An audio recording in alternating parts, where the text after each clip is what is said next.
Welcome to the Victor H Investing live stream. It is Saturday after a very volatile week of trading.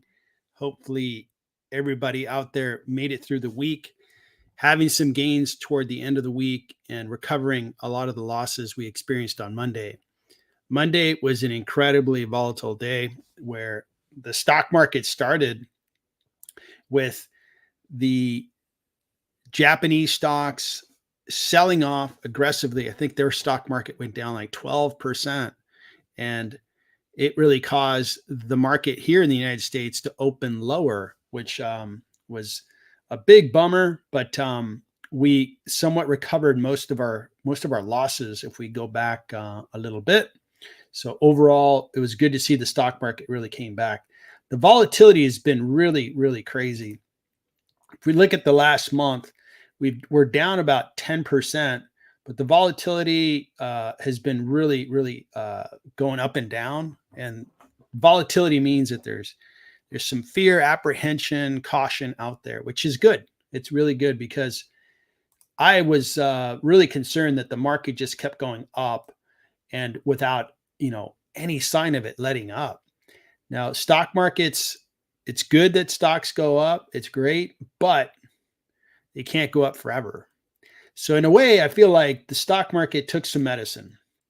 On the NASDAQ, it went down about 13%. That's a pretty good correction, not a crash, but it was so aggressive that certain days you could have labeled it a little bit of a crash. And I feel better. For the last couple months, I had been really concerned that, hey, we are just, having a party on Wall Street, and we're seeing stocks just fly up from the late 2023 timeframe on the NASDAQ composite. I mean, it's been a party on the NASDAQ. It's been a party in tech, but we saw a really nice correction. So that medicine, I think, is good. That way, some stocks have come down in value, which is good. It's good to have a market where stocks do have a connection to their valuations. Valuations based on fundamentals, based on free cash flow, based on earnings per share, revenue growth, earnings per share growth. Those things matter. If a company, and my complaint about NVIDIA is that it was disconnected, completely detached from its valuation.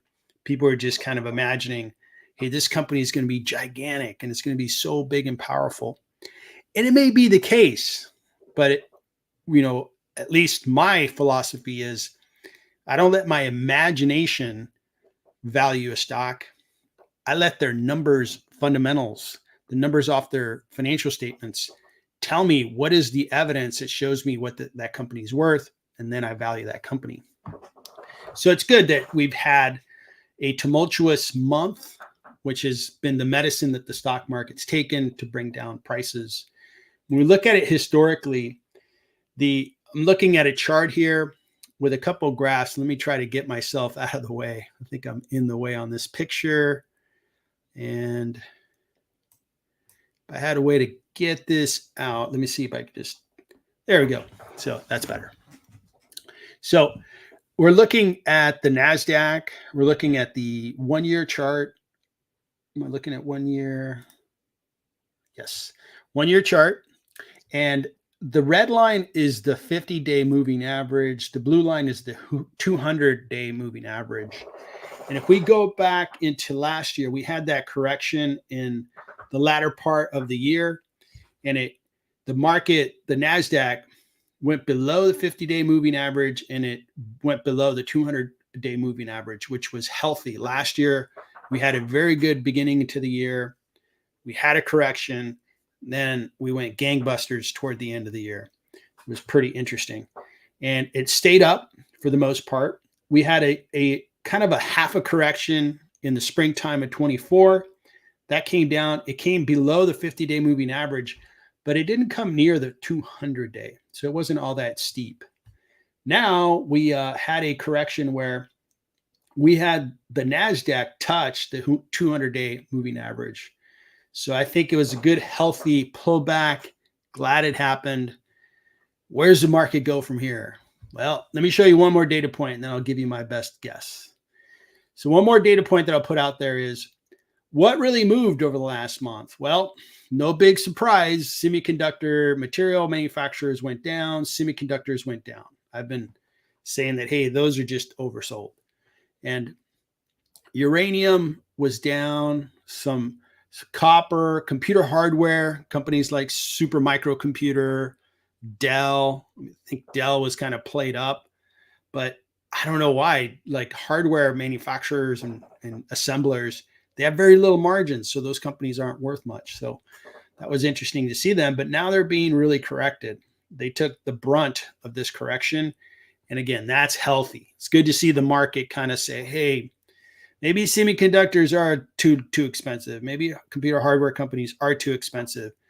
Now that we have a potential recession coming, with the economic data we saw, where we have jobs being lost and the Fed beginning to lower interest rates, kind of signals that, hey, the economy is slowing.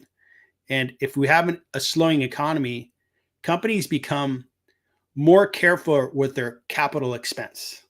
So how much are they going to invest in AI?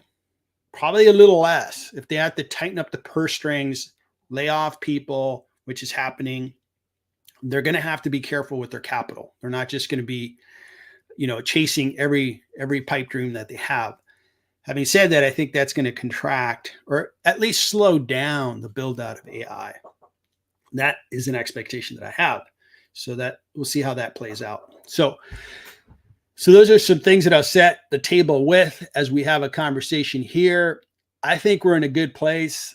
I like this pullback. It makes me feel like, okay, now we're looking at some companies that are discounted a bit. I'm going to look at Amazon as kind of an example of such a situation.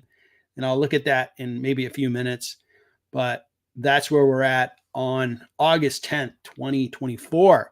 So thanks everybody for joining. I really appreciate everybody attending. It looks like a lot of the regulars are back. Shadow Guy, great to have you. Greetings from Lake Constance. Probably won't make it today, but have a good one. Hey, thank you. Thanks for checking in and enjoy your visit to Lake Constance. Best of. How you doing, man? Thanks for showing up. Android PC gameplay. Hello, we're going down here. So I don't know that, and let me address that in a little bit. So is the stock market going to go down from here? Give me a minute and then I'll answer that. Chi Wong, thanks for joining. I hope you're having a nice weekend. I'm having a really nice weekend. Scott, thanks for joining. How are you, sir? Some ELF. Yeah, I think we looked at ELF on Thursday's live stream. Let's take a look at it again. KBR here from Discord. Hey, how you doing, Keith? Thanks for joining. KBR. Let's take a look at that one. Every decade, a new semiconductor company rises to the top. Intel had that decade. Taiwan Semiconductor, 2010, 2020. NVIDIA, 2021, 2029. And then question marks, who's going to be the next one? I really like that. It's definitely NVIDIA's time. They're the masters, the best at GPUs, accelerated computing that is needed for AI build outs and some of these workloads that are really intense. Most definitely NVIDIA is the semiconductor company of the time. But every time we have a big technology paradigm change, computing changes, right? We had individual PCs that were not connected, let's call it in the 80s, early 90s. So Intel really became something big and everybody bought their PCs. Once we got connected, it was all about getting faster connections, internet speeds, and so forth. That became really important. Broadcom, great semiconductor company for communication. Qualcomm, great semiconductor for communication. Those companies were built as the technology shifted and usage shifted. So now if we're going to start using more AI, which is very intense computing, how will that change the landscape? It'll be interesting to follow. But I think those trends, if you can figure out the trends, you can probably figure out who the winners and losers are going to be. Thanks for that note there. ABB, hi from Thailand. Oh man, awesome for you to tune in. Great to have you.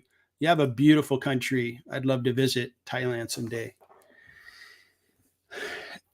Semis, another comment from Scott's, and Scott, if you'd like, I can see if I can invite you so you can join.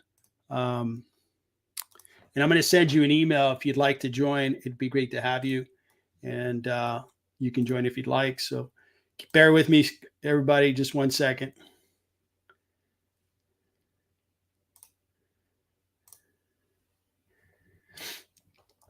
So semis are cyclical. They have really good years, and as like NVIDIA is showing, some of the years are just off the charts. NVIDIA's year and last couple of years has just been crazy good. And but they'll be followed with some not so great years. And it kind of makes sense because when you have technology build outs, they're build outs. They build it out once and then they use it. And so I do believe that it's cyclical. I do believe that NVIDIA is going to have a great couple of years and then it's going to slow down because companies cannot spend the amount of money they're spending. They'll go bankrupt. The leadership will be replaced because it'll be like, hey, let's kind of follow through kind of an example. Disney, right? We all know who Disney is. They have theme parks, they have a studio, they have streaming. Well, they need to make their theme parks, as attractive as possible so that people keep going back and they pay whatever they pay to go into the parks. And the movies have to keep getting better and better so they can have people go to the movies. They can take that content and have their streaming business really work. How much are they going to turn over to AI? I'm not quite sure. Is there an opportunity to become more efficient with AI? Sure. I don't know, 5, 10%, maybe a little bit more. But it's not like a wholesale change for a company like Disney. Is Disney going to take a lot of chances with AI? No. They got plenty of problems to solve. Disney is not in the clear on their business model. They have to continue to get their business in order. So that's an example. And you can go industry by industry and see, well, is AI really going to take off that fast? Another example would be pharmaceutical. Pharmaceutical companies like Eli Lilly, the way that they get their drugs approved by the FDA here in the US, and then in Europe, there's another regulatory body, is they go through this stringent process. Well, that process is has zero AI in it. If they start using AI, it's an uncontrolled, unproven method of creating content and creating maybe some of the facts that go into a submission. That will not be allowed. So for pharmaceutical, and I know that there's been some kind of loose terms out there. Oh yeah, it's going to help with drug discovery. I don't think that's going to be the case. I worked at a pharmaceutical company. I had the opportunity to follow one drug. It was kind of a big drug that we were betting the business on. We went from creating the idea to going through submissions. It took like 4 years to go from concept all the way through. It was very expensive. It was very controlled. We had to physically keep documents in cabinets. We had to do, not to gross anybody out, but animal testing, controlled animal testing. We had to do a variety of things that were very controlled by the FDA. None of that's going to disappear with AI. It's going to be the same process. The Food and Drug Administration will not allow you to sway from that. They're going to use proven methods that are going to be safe. So when you create a drug and release it to the public, it's going to be safe. So again, as we look at AI, we're going to have to pump the brakes. And a big part of this build out is companies building out so that they could start exploring. Companies that have a lot of money like Meta. But those companies are only a few. And once Meta has all the GPUs they need, they're not going to buy anymore. For what reason? They don't need them. And other companies, I don't think, are going to step in. and take on those units that are going to be available, because they're going to be very careful not to overinvest in AI. That's my feeling on where the future is going to go. How far is the market going to drop? Well, I don't know that it's going to drop a whole lot more. And I'm beginning to see a couple of good deals out there for stocks. And I think there's been a fair amount of pain that's gone around. I can show a couple of examples, but for example, Amazon will be the first stock I analyze. I'll take you through that and show you how Amazon really dropped quickly. And it became a real good buy for me, and then buying into Amazon. So it looks like Scott has a couple more comments. So you believe that NVIDIA could shed 900 billion market cap in 2 weeks? Quite possibly. If they have one bad earnings, the jig is up. They've already lost quite a bit. We look at NVIDIA from the height to its current position. They are down from the high to low. The stock went down 27%. That's a pretty good haircut. If they have any kind of bad news, it could go down another 25% in a heartbeat. And it will drop. I mean, every 10% of this company is 2.5 trillion. So every 10% is $250 billion of value for a semiconductor stock. So we'll see what happens there. All right. And then Scott says, yeah, so the whole pharmaceutical, play of AI, I just don't see it because it takes so long. There's so much investment. The FDA is not going to allow AI to be part of the process for maybe another 10, 20, 30 years. And I'm not exaggerating that, because as it stands today, if you started a concept of, hey, we want to explore a way of curing a particular disease, it's going to take you a while. And you're not going to start a process on an unproven new method. They're going to depend on the tried systems that have been in place, which none of them have AI in them. So we'll see how that plays out. All right, good stuff. Good initial conversation. Thanks, Scott, for your comments. Good stuff. Let's get into a couple of these stocks. I'm going to showcase Amazon, and then we're going to look at ELF and KBR. So Amazon, and I'm going to start here. So Amazon's one of the most powerful, valuable companies, on earth. And, when we started this about a month ago, when we started this correction, the stock dropped 19.5%. Now I guess I was in a way executing a plan that I had on the stock. I bought the stock a ways ago around this trough, and the stock had really risen. So toward the end of 2023, said, hey, let me exit this position and take a big gain, which I did so. And I just saw the stock continue to rise. It just kept going up and up and up. I thought, well, there's good reason. I mean, Amazon's such a great company. So I kind of regretted selling Amazon. But the stock, this correction has really given Amazon stock a pretty good haircut to the extent of 19.5%. Once it dropped to that point, it had a really bad day, I started buying into Amazon. And I've been accelerating my buying into that position to try to get back into that position. I don't know that I'll ever sell Amazon if they don't change their business model and they don't do anything crazy. That's one of the companies that I want to have in my portfolio for a long time. And it kind of felt like I've made a big mistake taking that big gain at the end of 23. And I want back in on Amazon. But that's an example of how these corrections are good. They bring down prices in order for an investor to then get back into a position at a good price. And it feels like, to this point, the Amazon stock's been doing a little better from its low point to where it's at now. It's up about 3.68%. So Amazon was a good opportunity. Glad I took it. So let's look at ELF, ELF Beauty. So we looked at this stock. I think it had a good earnings, but it sold off. So it was a little bit of a surprise because I looked at ELF, I looked at the at the announcement, and the announcement was that the revenue really grew. But then I looked at the stock price later on the live stream, and it had just tanked. And I'm scratching my head going, why did it tank 14%? So when we look at their earnings, they blew out their earnings and their outlook. So they're being careful with their outlook. And I don't think Elf is the only company that is being careful with outlook. Airbnb, which is the big travel website, they were careful with their guidance, saying, hey, people are beginning to watch their money. They're not traveling as much as they were before.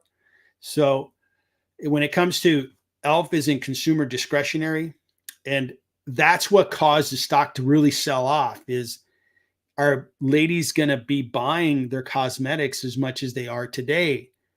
They're seeing some headwinds where maybe ladies have to buy, since they don't have as much money, discretionary income, discretionary funds available.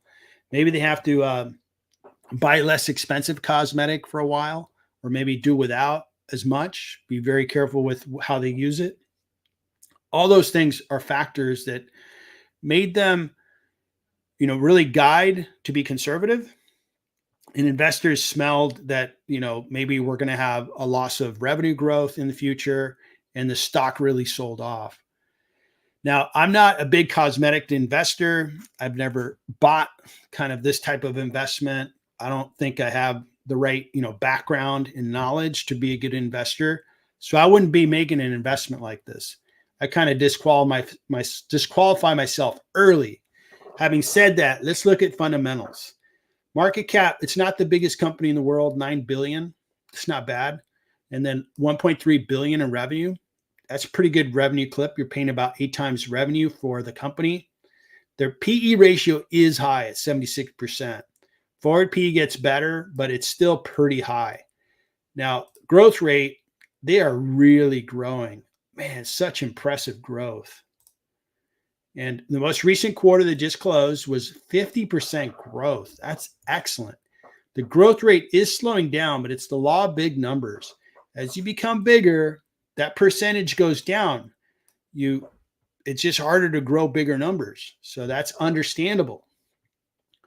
Their growth is awesome. If they keep growing like this, they're going to continue to add value. They do provide free cash flow, if I remember correctly. So free cash did go down in the most recent quarter. They produced it the quarter before. Let me get back to my annual rate and look at the trailing 12 months. All right. And free cash flow of 40.25 in the trailing 12 months, 62 million in the full year. That's not quite, I don't know that I'd get a valuation close to 9 billion using cash flow. We'd probably have to depend mostly on earnings per share. Again, I disqualify myself as an investor in this space because I just don't have the knowledge, background, understanding of a business like this. I'm just going through fundamentals. Analysts, and there's 13 of them that cover this stock, they think the average discount on the stock is 33%. It's a pretty good discount. And they're probably depending on this earnings per share, which is good for 2024, $3.44. It grew a lot from last year, and it's supposed to grow quite a bit in 25 and 26. So if you value the company using earnings per share, I think you'll get close to the valuation, maybe even show a discount. It really is about, do you understand the Elf business, and do you think they're going to grow? And do you think they're going to keep growing that at that really accelerated rate? If the answer is yes, they're going to keep doing that, that's probably a good stock because they just offered you up a discount. If you agree with the conclusion that they're not going to grow as fast, then this stock's going to have a hard time going up further because this is priced, for the company to grow. They haven't done much in the last couple months. In the last month, it's down 22.7%. They have kind of stayed around the same price for, I guess, about 8 months to this point. And That's interesting. It really went up, but then it came back down. It's probably kind of establishing a floor for the stock price around where we're at now. So that's Elf Beauty. It was kind of one of the big news makers last week. Big drop on Friday. That was a real surprise. I thought they would have kept a lot of their gain. Now, one theme that I've seen with this particular earnings season is companies had very good earnings, like talking to quality companies like Alphabet, Amazon, Microsoft, Meta. They had good earnings, but they didn't come in overly enthusiastic about the future.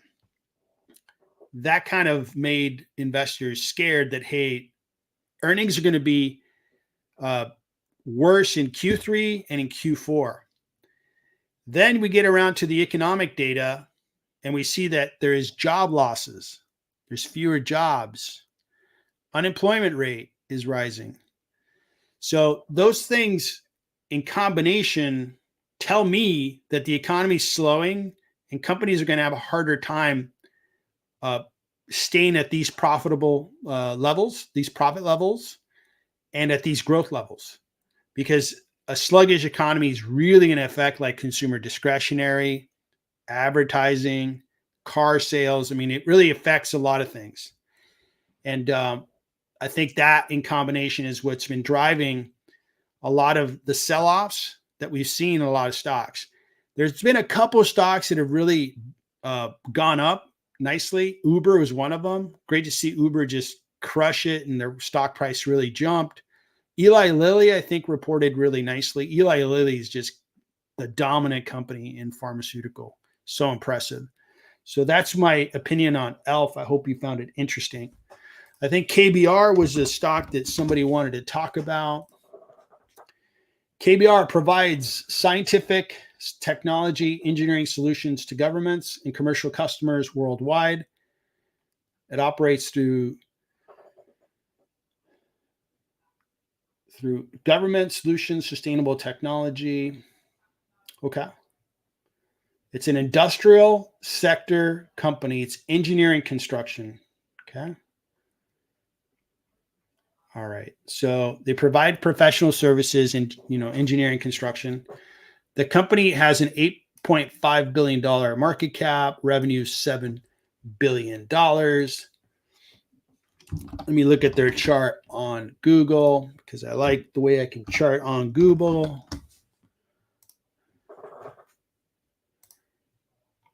Wow, nice chart.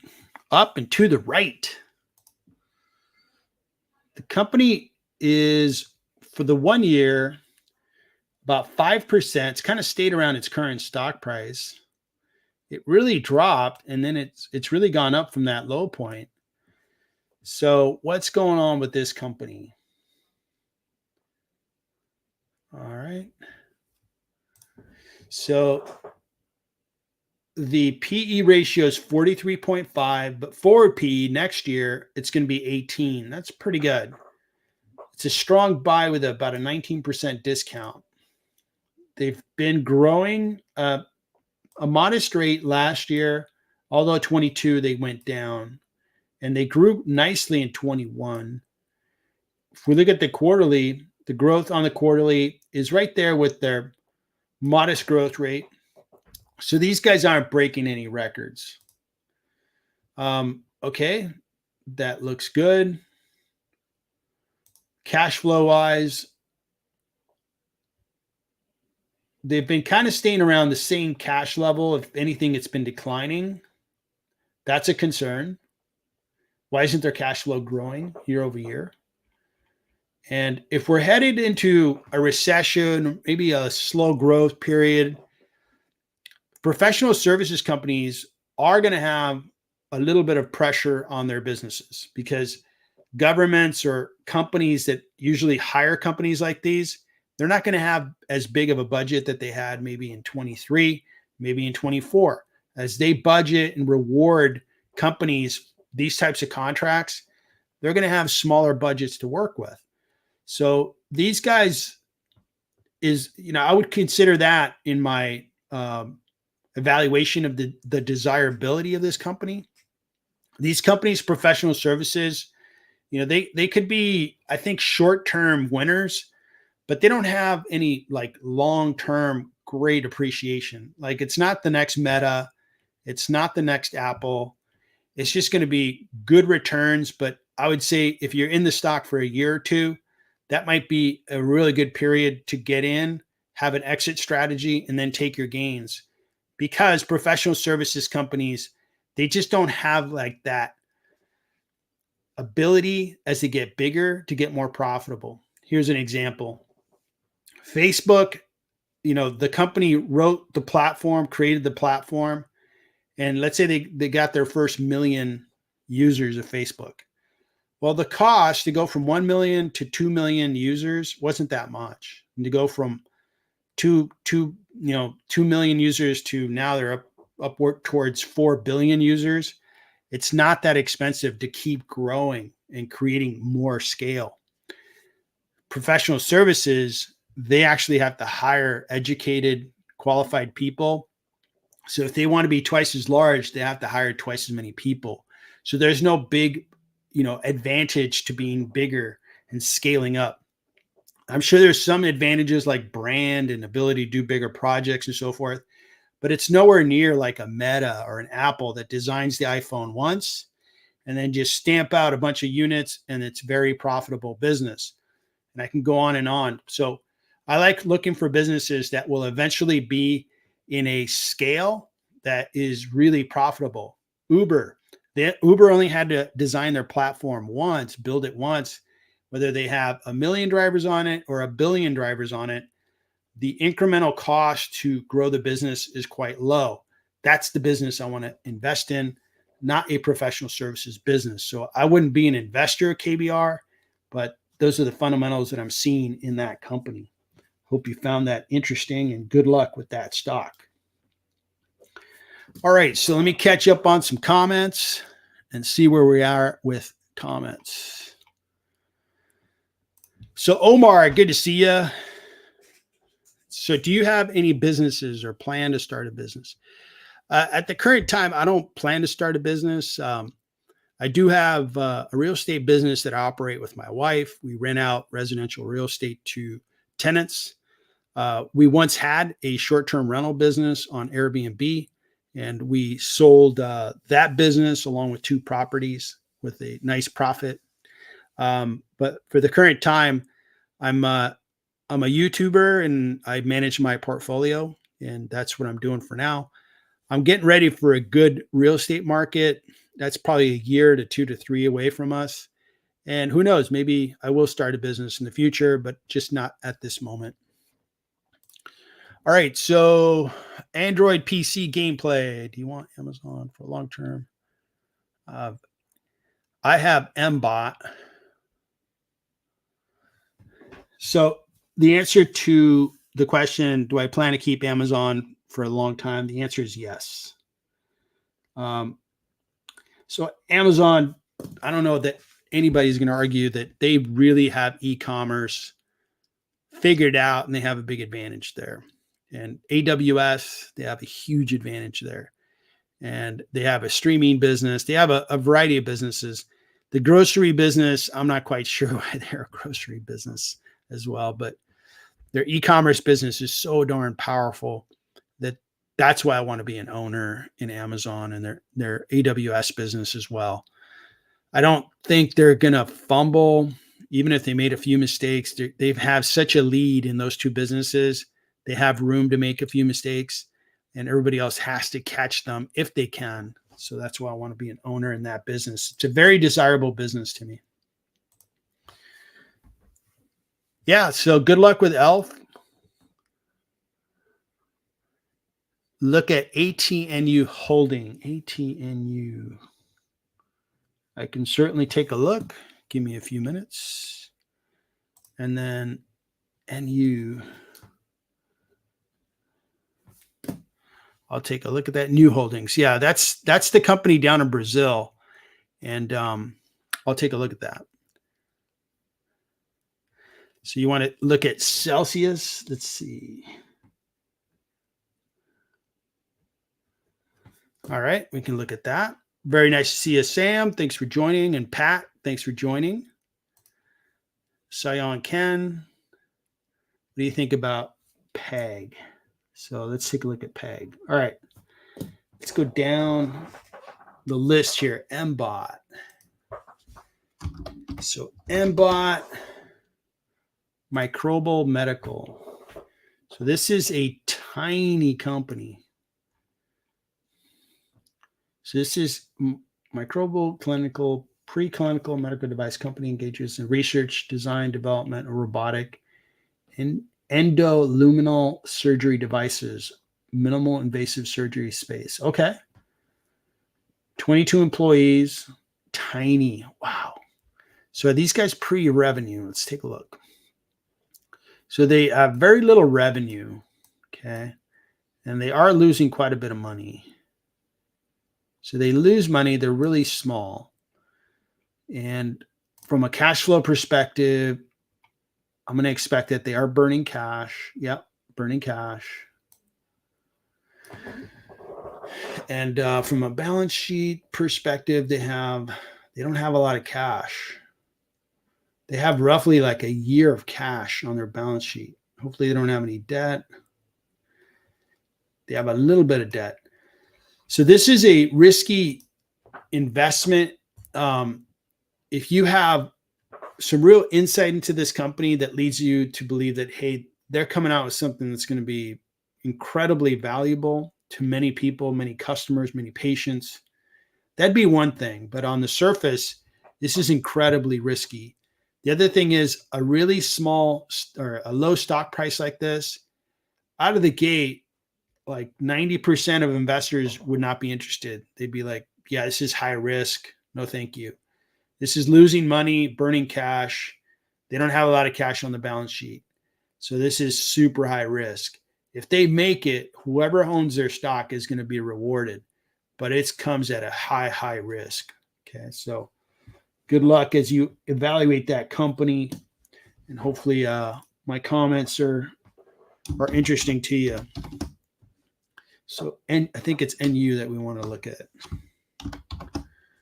So NU Holdings. NU Holdings is financial services, and they're down in Brazil.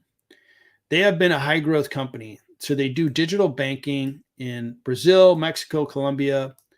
And some of these economies are doing quite well. Okay. Like the Mexican economy is growing nicely. Colombia is doing really well. So they're in markets that are expanding their economies. So that's interesting to know. If we look at the company, it's been really doing well, 57.66% up in 1 year. Over the 5 year, they were really riding high. They came down and then they're back up again. So they've been rewarding investors quite well. They're a $59 billion company. I'm in the US, so I'm going to call them a foreign stock. Revenue is $4.7 billion. PE ratio is 47. It's pretty high. I bet they're really growing. Forward PE is 30. Analysts say that they're a buy, but it's not running with a very good discount on that stock. The growth rate is just off the charts. It looks like they're doubling their business every year. That's growing. And this is in USD. Okay, good. So very high growth. I mean, at 100% growth rate. And if we look at the most recent quarter, I think they announced their earnings. No, it's not including that, but it's a very good growth rate. So cash flow. Now, this is more of a bank, and I can't use my normal cash flow techniques because with banks, you have to use book value and see how book value is growing, and you look at earnings per share. So we can look at earnings per share, but I don't look at free cash flow for a bank. It just doesn't yield an appropriate valuation for a bank. Earnings per share does. So earnings per share, they're at 43 cents a share. It is growing quite quickly, but it's still going to be fairly low. If I did a valuation just on earnings per share, I don't think I'm going to get to this stock price. 1240. 1240. So yeah, maybe I might get to that stock price, but I would So on new holdings, I would want to know that book value is growing. Let's see if we get that.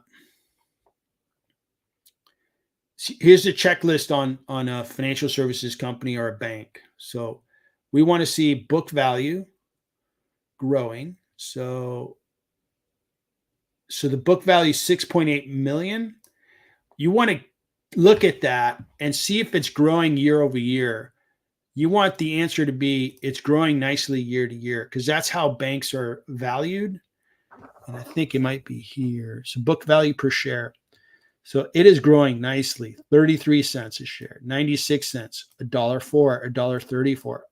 So book value is an A plus. Very good book value growth.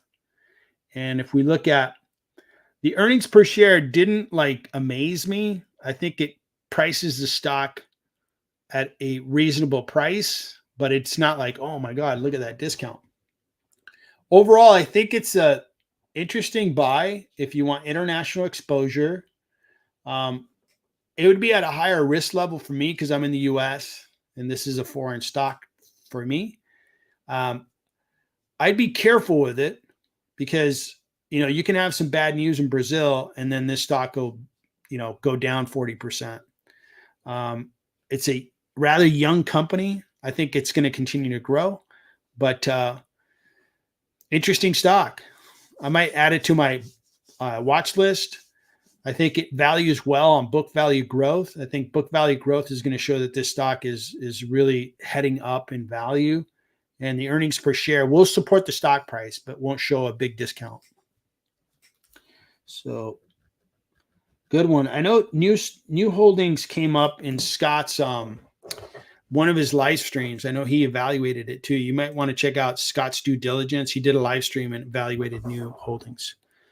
So I think we want to look at Celsius next, and then I'll get to the comments in a little bit.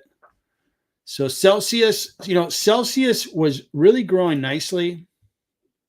Look at this growth here. Now the stock, was really priced high, and it was priced too high for my blood. I did look at it, considering an investment in it. I'm glad I didn't. Oh man, it really sold off. 60% sell off from its high. And the sell off started on May 20th, not too long ago. So we're kind of, what is this, about 2.5 months into the sell off? And it sold off at 60%. Holy smokes. That is a sell off, folks. I'm glad I dodged a bullet on that one. Why didn't I buy? If I recall, they don't do a great amount of free cash. So it didn't support like a stock value. You look at 108, 141, 270. And what's happening? That's the trailing 12 months, 270.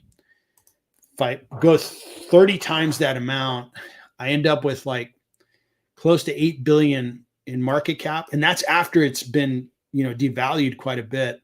So I could never get close to their market cap that they had previously. And I avoided buying into it. Analysts say it's a strong buy and it's discounted by 98%. Whoa. Earnings per share wise, they are, for 24, they're going to have $1.08 per share.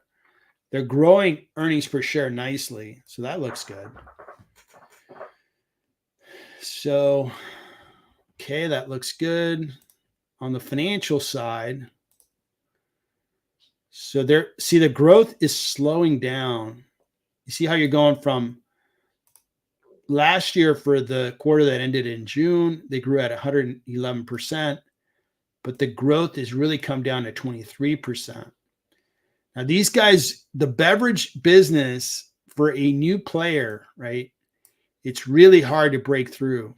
You have obviously Coca-Cola, Pepsi, you have Monster. I believe Monster is in their space, and then Red Bull's in their space.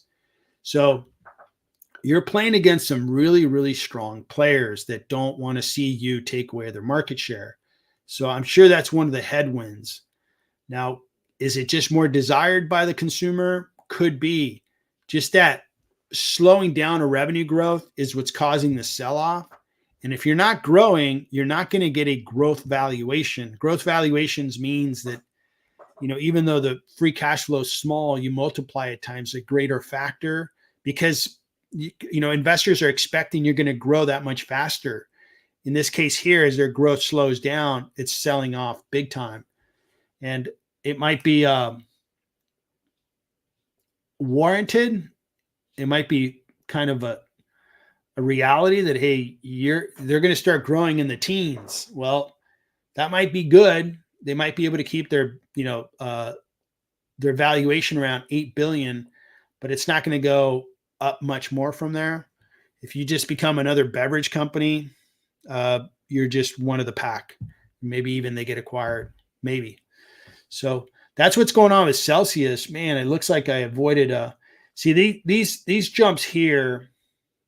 When you see a stock chart like this, where you see this huge run up, I'm not a buyer into stocks when they do this, because what substantiates this? This is the beverage business, right? It's not like you invented water. It's like, no, you have a beverage, it's popular, cool. But the problem with beverage and popularity is next year some other beverage may come out that becomes popular, and a lot of your sales are out the window. So I'm careful with jumps like this. I'm not a big buyer in that, and you've had, went up and then it came down 27%. Investors came in and bought the stock. It went up 39%. And then you've had this big crash of 60%. Wow. Out of curiosity, let me see what they're short. Oh man. So I'm surprised it's this low. The short sellers probably made a lot of money on this stock if they shorted it. So Celsius, it's really seen a lot of volatility, and holy smokes, that's a rough ride for investors. All right. So the next one is PEG. So PEG is Public Service Enterprise Group. And Public Service Enterprise Group, through its subsidiaries, operates electric and gas utility business in the U.S. Okay, so it's a utility. All right.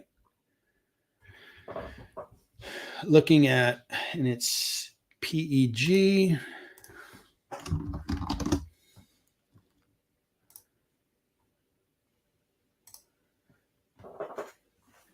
All right, so the stock is up 38% over 5 years. In the last year,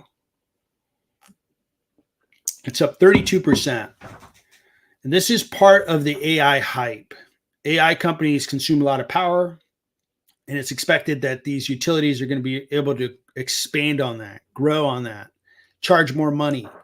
And it may be true to some extent, but the reality is that, I've never liked utilities as a big investment. Let me show you the industry results. When we look at sectors, right, and you look at utilities, look at the 5-year return. Utilities as at the bottom, even though they're having a great year. Over 5 years, you're going to do 17.8% return. That's terrible. And I wasn't showing it before, but now you can see it. They're at the bottom of the stack when it comes to sectors. Why is that? Utility companies are regulated in most states, and they can only increase prices through approval of the regulatory agencies. That's a big controller of their revenue. And their operations are very expensive to run. They have to continue to improve them, repair parts, do preventive maintenance, really expensive. So utility stocks are, in my opinion, not a good investment. But this whole story of AI is really being cooked up to be, it's going to really change, power companies. They're going to be worth a lot of money. Maybe. I don't believe it, but maybe I'm wrong. I can only judge based on, what's been happening over the last 25 years. Well, utility stocks have been a terrible investment. If you're looking for appreciation, utility stocks do pay a dividend, and some income investors really like utility stocks. Totally understand that. My goal is to make lots of money through appreciation. buy Uber and see it rise 80% in value. That kind of appreciation over a year to 2 years is what I'm looking for. That's what is the search for me. And utilities don't fit the mold that I'm using. So, having said that, I think the company is is valued highly, because when we look at the cash flows, I really invest based on free cash flows. And if we look at the last 5 full years, negative cash in the trailing 12 months, positive cash last year, negative cash, 1.3 billion in negative cash, 1 billion in negative cash in 22 and 21. That's why they don't appreciate in value. That's why the 5 year is the worst of all sectors. Is it seems that utility companies, they have to reinvest capital and almost rebuy this business every 3 to 5 years.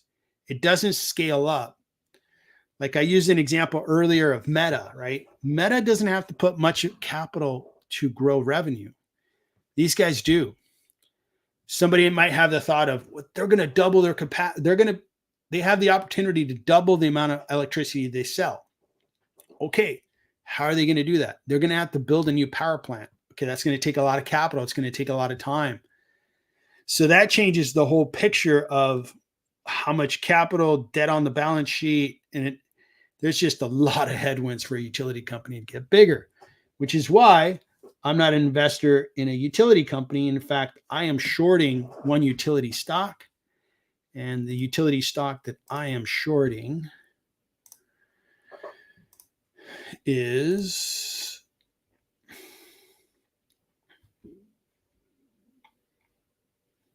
utility stock that I am shorting. I sold shares short is on Vistra. So Vistra is the stock that I'm shorting, and I think the utility space is uninvestable, and their stocks are being run up, and I think I'm going to make a good return on Vistra. Not quite yet. The stock did rally on some news. I think the AI hype is still pretty active in this space. I'm up on the short position by 2%, but we'll see if it corrects further. So thanks for asking on that utility company. Let's move on to the family. Wait, I think I missed a step here. So the Family Guy.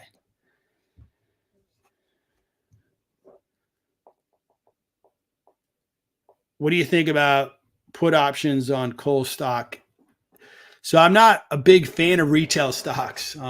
Kohl's, Macy's, those are uninvestable for me. They just have too much competition. They don't make money. They have wild swings. Like they have a good year followed by 2 bad years. So I'm not touching Kohl's. I'm not touching Macy's. I'm not touching retail. I don't know. I don't use options a whole lot. My philosophy is to keep it as simple as possible and find a way to find winners and then repeat. So I find winners like Uber, Meta, Alphabet, Amazon, and so forth. Free cash flow, value the free cash flows that I expect from a forecast of free cash flows, get to a net present value of those free cash flows, look at earnings per share. And when I find a winner, buy it. If I think a stock is grossly overpriced, let's say an NVIDIA or Broadcom, I would consider shorting, which I'm shorting both of those stocks. So I keep it simple. Options work for some investors. For me, although I've participated in buying call and put options, I think they complicate the process. And what I'm giving up in that is I'm giving up strategy for potentially a short-term gain. And these are not like huge gains, right? You win a little, you lose a little, and you can bet big on options, but you can lose big on options. Having said that, I'd rather have a consistent process where I make a lot of money every year. And I'm actually buying companies and finding companies that are really good long-term investments, and I can compound my returns. So for that reason, I'm not a big player in options. Other investors are. I'll play with my cards open And that's my preference, is to keep it simple.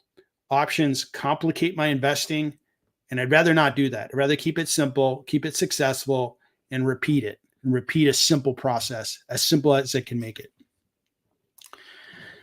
Mr. 123 Cheetah, Goog Meta should benefit a lot from the quarter. Yeah, so politics is pretty red hot, and advertising on Meta and Google is going to be huge, as well as I heard Netflix is getting in the game of political ads, as well as anybody else who's streaming like Amazon. So it should be an increase there for advertisers, and it always is. It's not something new. What's changed is linear TV, like old school TV stations used to make that money, and it's being taken away from them. But they should make, the linear TV companies should make some money, because some of the older audiences still watch linear TV. So thanks for asking on new holdings, and good luck with that. Any thoughts on BABA and AMAT? So yeah, I'll talk about BABA. I'm a stockholder in BABA, and I am familiar with AMAT. I believe that's Applied Materials, and we'll get to that in 1 minute. Sam, thanks for tuning in. I appreciate it. Sayan. Yes, utilities have the least growth, but some companies can still be undervalued. I agree. I agree that, you can find undervalued companies in every sector, but there's so many stocks to pick from, right?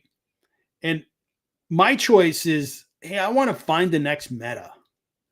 I want to find the next Uber. I want to find the next, really transformational stock. Like, hey, this company is really valuable today.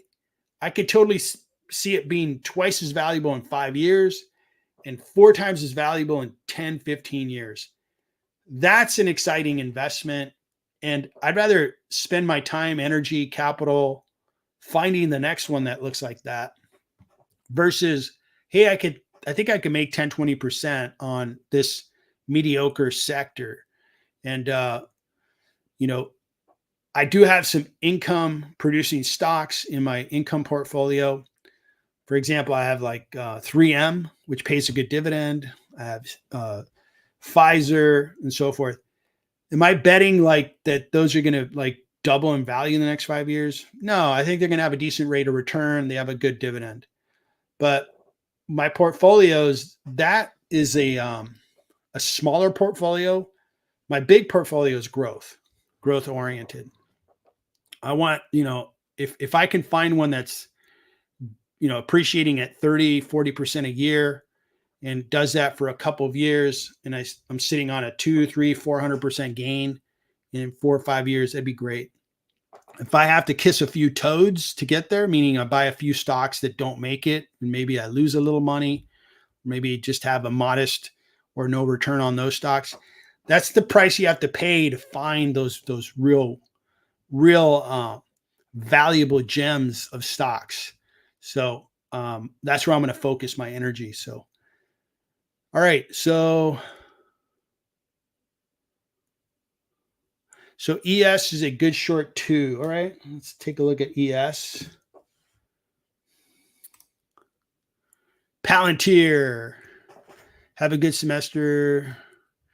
All right. Let's look at Palantir. Palantir had a very good week. They did some partnership with Microsoft. They're going to be able to sell their solution through the Microsoft big ecosystem into customers in, I believe, in government. So I think they had a really good week. We'll take a look at them and see what the heck's going on with Palantir. All right, Baba. So I believe Alibaba is discounted, but who doesn't? The big discount is because they're a Chinese company doing business predominantly in China, but they're actually coming across the Pacific and doing business here in the US as well as other parts of the world, which is exciting. They follow a similar model to Amazon, and they have a lot of lucrative businesses. Earnings per share, 4. PE, 18.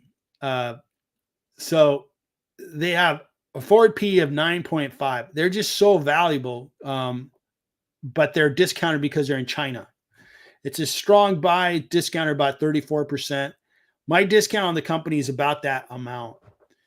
Their 5-year, they haven't done much. It's just come down and they haven't really rallied. It's just a valuable stock. I have about $30,000 invested in Baba.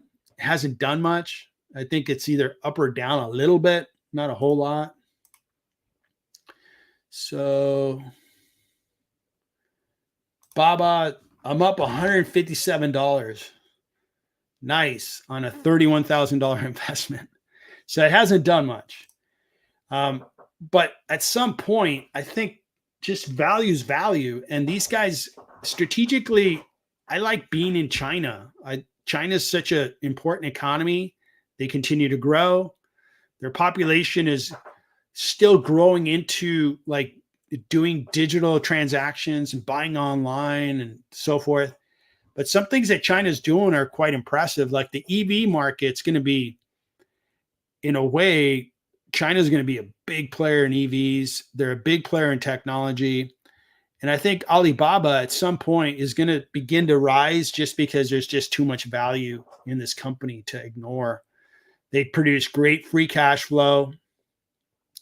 This is in the Chinese currency, so I won't be able to tell you in dollars, but we'll just kind of go over, see how they just produce high amounts of cash flow. And I should have their valuation. Let me look at their stock price real quick, $79.99.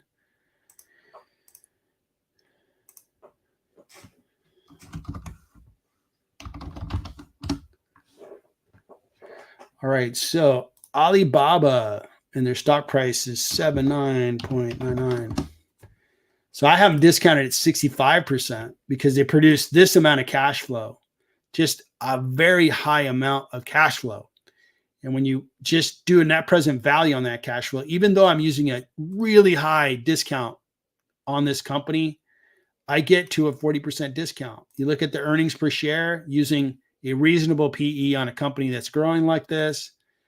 There's just a lot of value there. And at some point, the value is going to align with the stock price. And I want to be there for that. And I also want to be invested in China. It's not a big part of my portfolio, but I do want, one investment in China. This is my one investment in China that's pure play in China. So that's Alibaba. Applied Materials. These guys should have had a bad month because the semiconductors had a terrible month. And they had a terrible month, down 25%.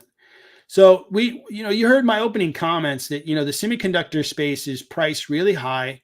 But if you look at revenues, and this might be a really good example, revenues are not growing that much. So trailing 12 months, their revenues are declining a tiny bit. So how is it your stock price is just rallying off the charts, but your revenue is pretty much flat?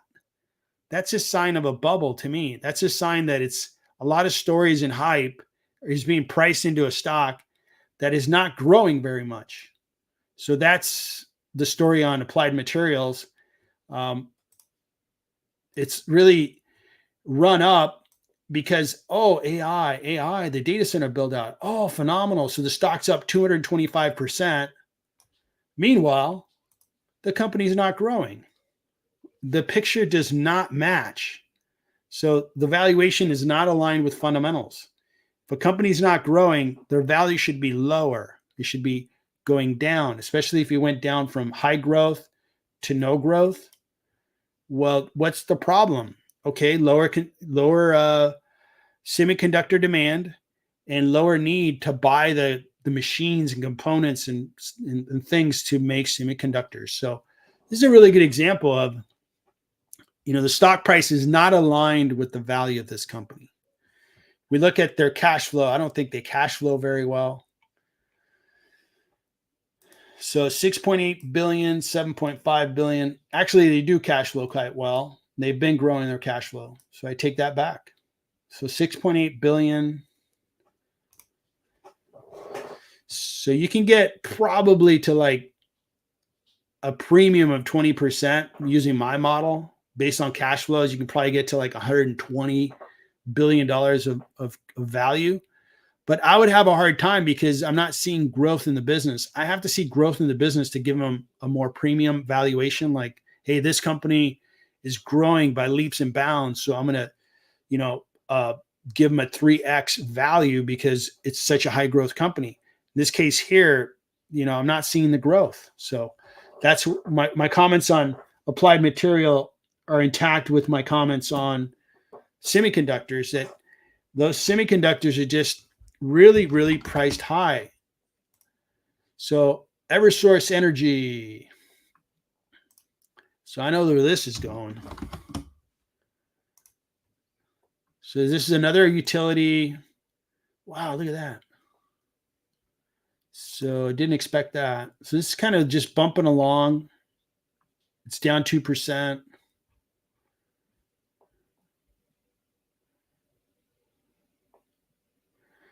Yeah, this is an electricity utility company.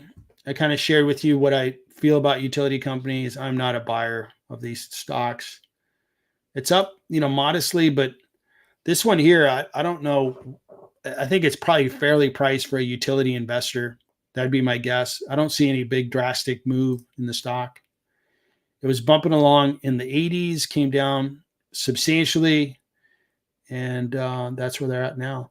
These guys are probably heavily regulated, and they just cannot increase their revenues very well.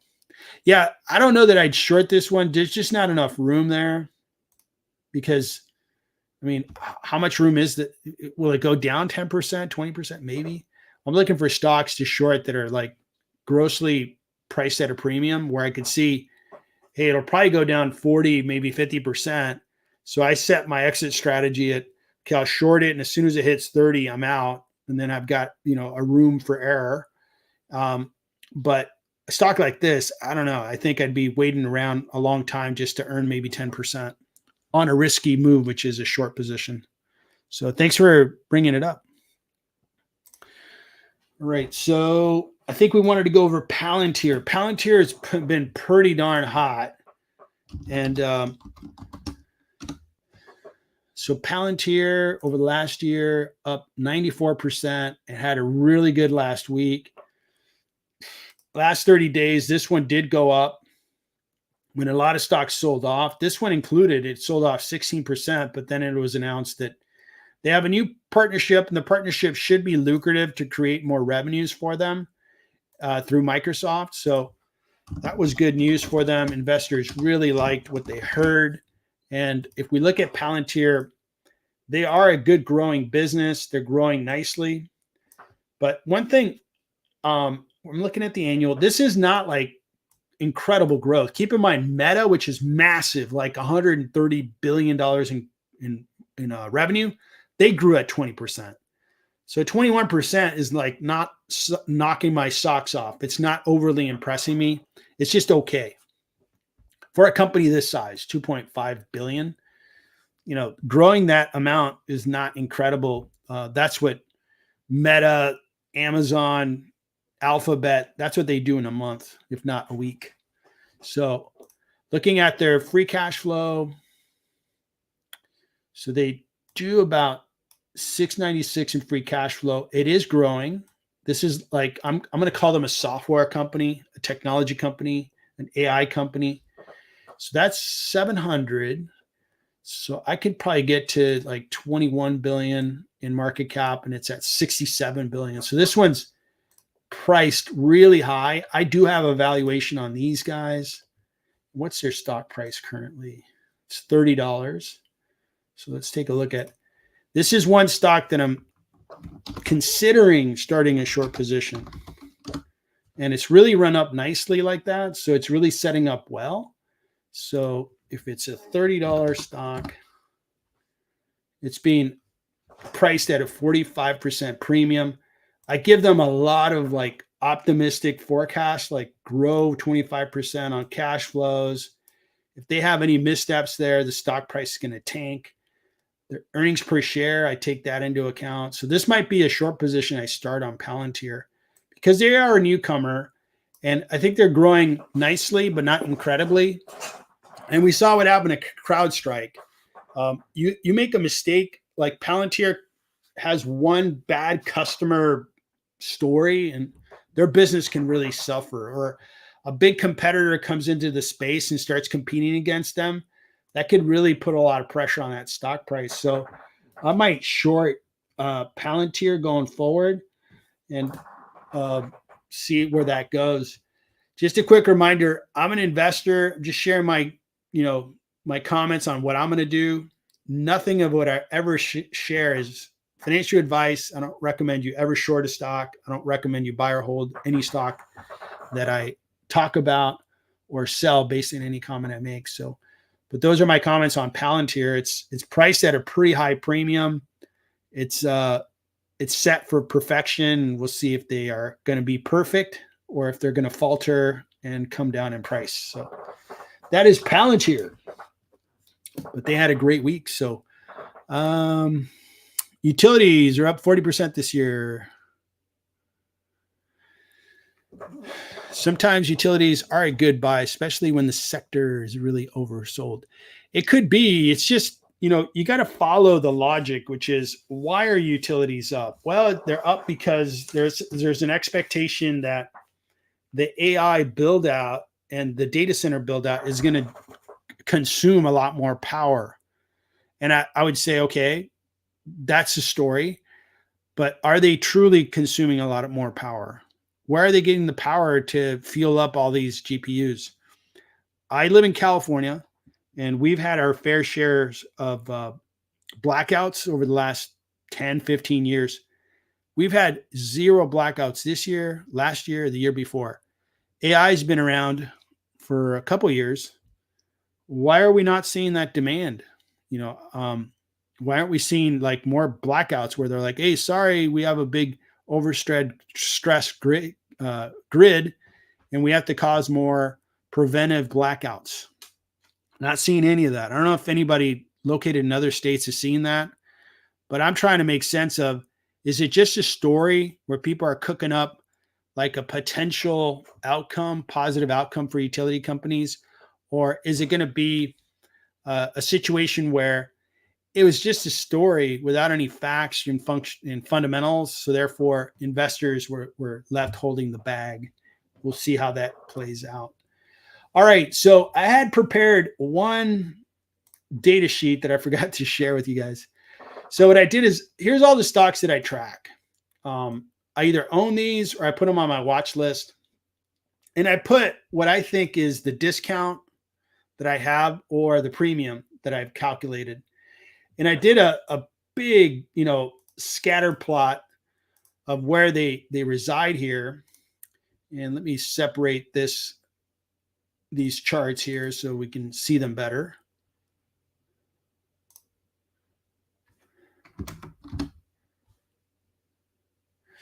All right. So, all right, you guys can see it. So you can see, like, if it's fairly priced, it would be right here on this line here.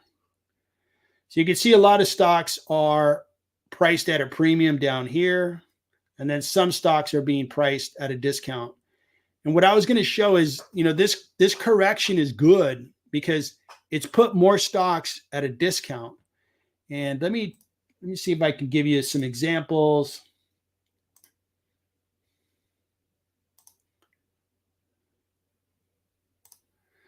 So some examples are like Chegg, but that's high risk. I mean, if Chegg makes it, it's going to reward stockholders. AI is supposed to put them out of business, but Prudential is heavily discounted. Here's BABA that we just went over. I think Airbnb is nicely discounted. Zim is an industrial, ocean logistics, ocean freight company. They're going to announce this week, and I'm already up on this stock, and it's going to continue to go up. Zoom is discounted, but not going anywhere. DocuSign has done a little more, but it's still very discounted. Adobe is discounted, modest discount on 3M. But then you see some of these companies that I think are priced at a really high premium, like Tesla. Tesla is priced at a big premium, in my opinion. Kimberly-Clark is priced at a premium. This is I think this is a utility stock that I'm shorting. TSM, I think, is priced at a big premium, and they have been faltering over the last 30 days. TSM is Taiwan Semiconductor. I was a stockholder of a Taiwan Semiconductor for years. I made 200% on my return over 3 years, and I was very happy with the stock. I sold it, got out of it before the 22 correction or crash, but I just think they're overpriced. So overall, I've got more stocks now that I'm tracking that I own or are having my watch list that are operating with a discount versus the stocks that I'm tracking that are priced at a premium. And that's a move in the right direction. That's why I kind of felt that, we really do need a nice correction and to get back to a more realistic market that is going to set us up to buy companies at a good price and then hold them and get a good rate of return. All right, so some last ones. Let's see here. So IQ will be the last one for the day, and then we'll go from there. So, and then I think Scion Ken, which spreadsheet app are you using? So I created my own model on Microsoft Excel. Everything that you're seeing, I created. So IQ. So IQ and its subsidiaries provides online entertainment video services in People's Republic of China, offers a variety of products, including online video, online games, online literature, animations, and other products. Okay. So it's a little bit of a Netflix kind of company combined with gaming. $2.9 billion in revenue. Sorry, market cap is $3 billion, revenues $4 billion. That's interesting. It's discounted by 2,000%. All right. And PE is 11. Wow, really sold off. So they have modest growth. So this is in the Chinese currency. Let me just see if they have positive cash flow. So they do have positive cash flow. This is in the Chinese currency. You'd have to convert it to US dollars. And are they profitable in the current year? So revenue.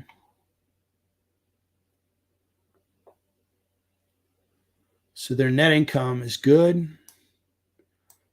So this is an interesting company. Not quite sure they're being sold off as much as they are.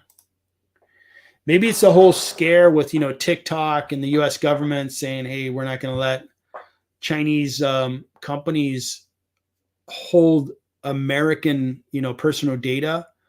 That might be caught up in that whole, battle. This is an interesting company. It's highly discounted.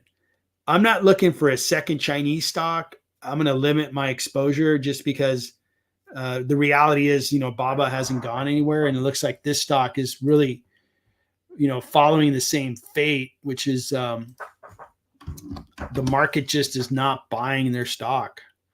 If you look at the 5-year, it's really sold off. The 1 year hasn't really done anything. It's kind of following the same chart that BABA has followed. The other liability it has is it's a low price stock. And to the typical investor, that just spells risk. It's like, oh my God, risk. Oh, it's in China, triple the risk. It's being kind of sold off because the general public in the US think that there's going to be a big contentious battle with China over, them holding US user data and so forth. So all those things, I'm not jumping into another Chinese stock for now, but this one does look interesting. If this is a play that you want to, go with, for all I know, this will be a great return on investment, or it'll just kind of stay where it's at. But those are my comments on that company. All right. So good luck with that. Yeah, they could have big growth. It'll be really interesting to watch it. So everybody, thanks for tuning in. I really appreciate everybody attending the live streams. We've been getting really good attendance on the live streams, really good questions. And let's see how the market behaves this week. My fingers are crossed that we have a stock market that opens up higher on Monday and stays higher. I don't want what we had last week. I know it would create more opportunity if we had a down week, but man, I could use a break on the amount of volatility. I'm kind of tapping out. We've got good prices out there. I'd like the market to rise, but we'll see. The market sells off, we'll just go with it and buy some more shares of companies we really like. Let's track it. I'll have a couple live streams through the week. We're going to have a video conference uh, tomorrow where we bring in investors. You know, everybody from the community can attend. It's free. And if you want to attend, send me an email and I will put you on the invite list and we can have you attend. You can attend and listen. You can attend and talk. You can just observe, whatever you'd like. And you can communicate via the messaging and in the video conference. I just really like being able to just talk through some things and we can go over a few topics that I think are really applicable for this week. And then I'll have a few live streams this coming week. It probably is going to be an exciting week again. I don't think I'm going to get my hope, which is, hey, it's going to be a smooth week. Stocks are going to rise modestly. We can kind of let our hair down. I don't know that we're going to get that. We might get a couple of days where it's like, oh man, it's sold off again by 1.5 on the NASDAQ and 2% on the Dow. If we have that kind of week, I really want to get on a live stream and hear what everybody's saying. So everybody, thanks for tuning in. Really appreciate all your support on the channel. Everybody have a nice weekend and good luck with your investments.